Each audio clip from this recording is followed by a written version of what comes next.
Dear friends, today I am going to discuss how to differentiate between Tass and endophthalmitis. Let us assume the situation that one fine day you have operated 3 cases for cataract surgery, you have done nice phacoemulsification with foldable oil, there is no problem in the surgery, but when you open up the patch in next day for the dressing, you feel devastated by seeing the horrible post-operative result that the eye is full of corneal edema, there is a fibrin reaction with hypopyon. You never expected this kind of result. Next day, in spite of a beautiful surgery, you are in dilemma. What is it? Is it Endoph or is it Tass? What should I do now? Should I give intravitreal?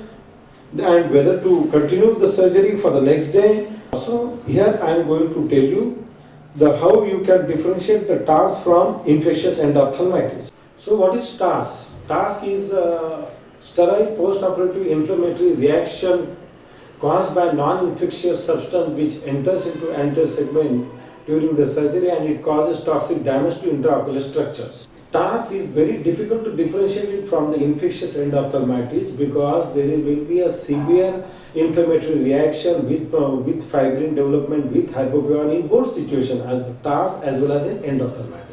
However, there are certain clinical features which can definitely differentiate it from the infectious endophthalmitis, these are called as hallmarks of Tass.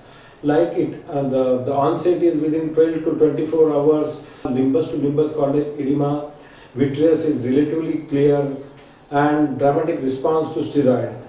But none of these signs are specific enough to diagnose Tass or exclude infectious endophthalmitis. The causes of Tass: it is a non-infectious reaction to toxic substance that enter inside the eye. For example, irrigating solution, viscoelastic, intracameral drug like pilocarpine, moxifloxacin, chemical residues. So let us compare each clinical feature of Tass and infectious endophthalmitis in detail.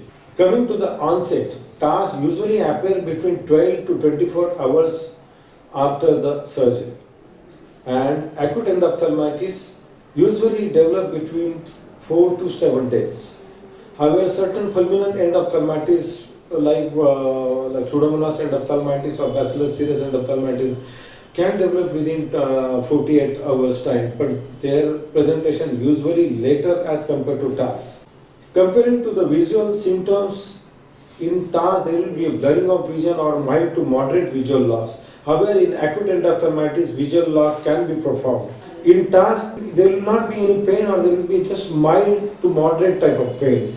However, in endophthalmitis, there will be a severe pain, and pain can be present in 75% of endophthalmitis cases.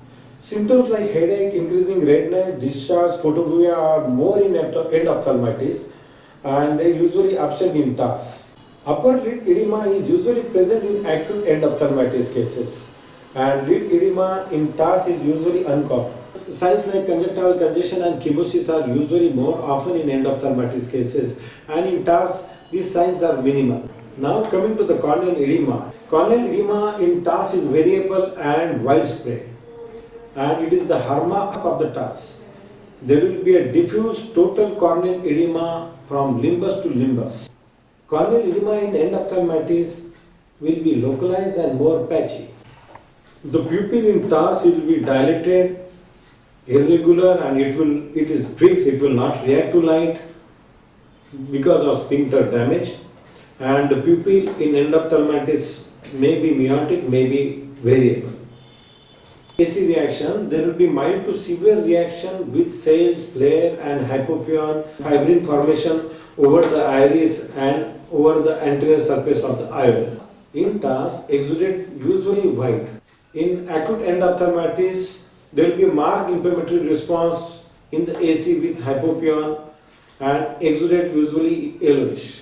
Intraocular pressure in Tass usually on higher side, sometimes it can go as high as up to 40 to 60 millimeters of mercury.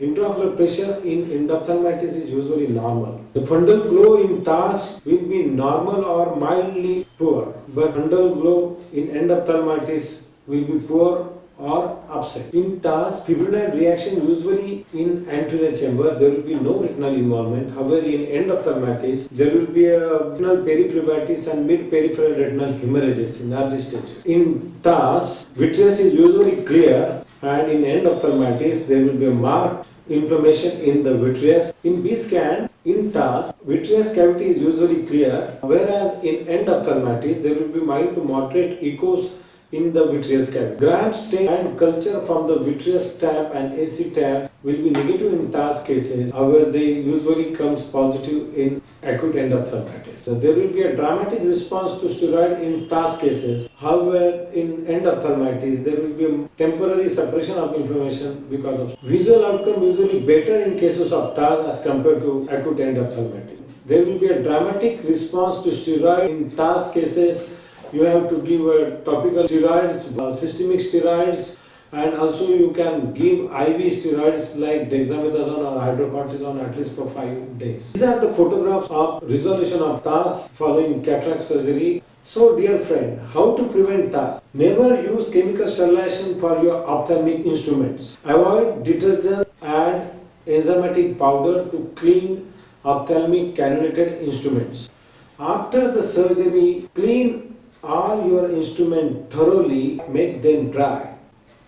If you are using ultrasonic cleaner to clean your instrument, then change your bath solution every time. Minimize intracameral drugs like moxifloxacin, pilocarpine, adrenaline, lignocaine, and finally use good quality of irrigating solutions, viscoelastic materials and oils. Thank you for listening.